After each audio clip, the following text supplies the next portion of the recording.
بسم اللہ الرحمن الرحیم 13 رجب المرجب امیر المومنین علی بن ابی طالب علیہ السلام کی جوف کعبہ میں آمد تمام مسلمانوں کو مبارک ہو۔ یہاں وہاں سے کسی کو ادھر ادھر سے ملا اور ہمیں امام بھی اپنا خدا کے گھر سے ملا۔ تو یہ وہ ہستی ہیں کہ بیت اللہ میں اللہ سبحانہ و تعالیٰ نے جن کی ولایت اہتمام کیا۔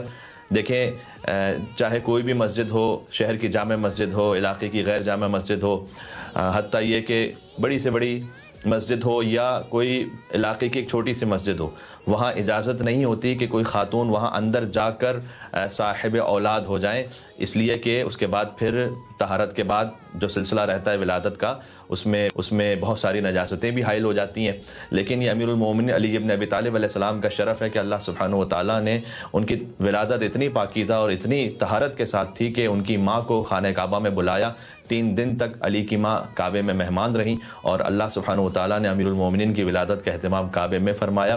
سورہ یاسین کی آیت نمبر 12 ہے کہ جس میں ارشاد اقدس الہی ہے کہ انا نحن نحیی الموت ونکتب ما قدموا وآثارهم وکل شیء احصیناہ فی امام مبین، کہ ہم نے ہر شے کا علم امام مبین میں جمع کر دیا ہے۔ تو صحابہ کرام رضوان اللہ تعالی علیہم نے سوال کیا کہ یا رسول اللہ، اس امام مبین سے مراد کون ہے؟ کیسے مراد تورات میں اللہ نے علم جمع کیا ہے؟ حضور نے فرمایا نہیں۔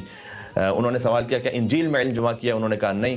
پھر مولا علی علیہ السلام مسجد میں داخل ہوئے تو نبی مکرم صلی اللہ علیہ وآلہ وسلم نے ارشاد فرمایا کہ ہوا ھذا انہ الامام الذی احصى اللہ تبارک و تعالی فی علم کل شیء، کہ یہ وہ امام مبین ہے کہ اللہ سبحانہ و تعالیٰ نے ہر شے کا علم علی بن ابی طالب میں جمع کر دیا ہے۔ لہذا بقول شاعر کہ حوالہ یاد نہیں ہے کتاب سوچنے دو، اور کہاں سے پوچھ رہے ہو نصاب سوچنے دو، کہ علی کی زندگی میں کوئی ایسا سوال تو لاؤ کہ جب علی نے کہا ہو جواب سوچنے دو۔ تو علم کامل علی بن ابی طالب علیہ السلام، اور وہ ہمیشہ فرمایا کرتے تھے ھذا لعاب رسول اللہ، یہ جو میں علم تمہیں دے رہا ہوں یہ رسول اللہ کا لعاب ہے۔ ھذا ما زقنی رسول اللہ زقن زقا، یہ وہ علم ہے کہ جو رسول اللہ نے مجھے ایسے عطا کیا کہ جیسے ایک پرندہ اپنے بچے کو دانا کھلا کھلا کر عطا کرتا ہے۔ تو جو علم علی تھا وہ در حقیقت علم رسالت تھا کہ جو زبان مطہر علی بن ابی طالب علیہ السلام سے صادر ہو رہا تھا۔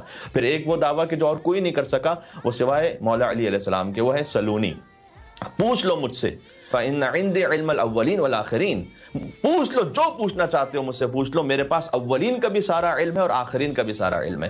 تو کوئی یہ نہیں کہہ سکتا کہ جو مجھ سے پوچھنا چاہو پوچھ لو۔ یہ فقط حضور کے شاگرد علی بن ابی طالب علیہ السلام نے یہ دعویٰ کیا، اور پھر کہتے تھے اما واللہ لو ثنیت لی وسادہ فجلست علیہا، آگاہ ہو جاؤ کہ اگر میرے لیے مسند بچھا دی جائے اور میں اس پہ براجمان ہو جاؤں تو میں اہل تورات کو تورات سے فتویٰ دوں گا، یہاں تک کہ تورات خود بول اٹھے گی کہ علی نے سچ کا، صدق علی ما کذب، علی نے سچ کہا اور کوئی جھوٹ نہیں کہا۔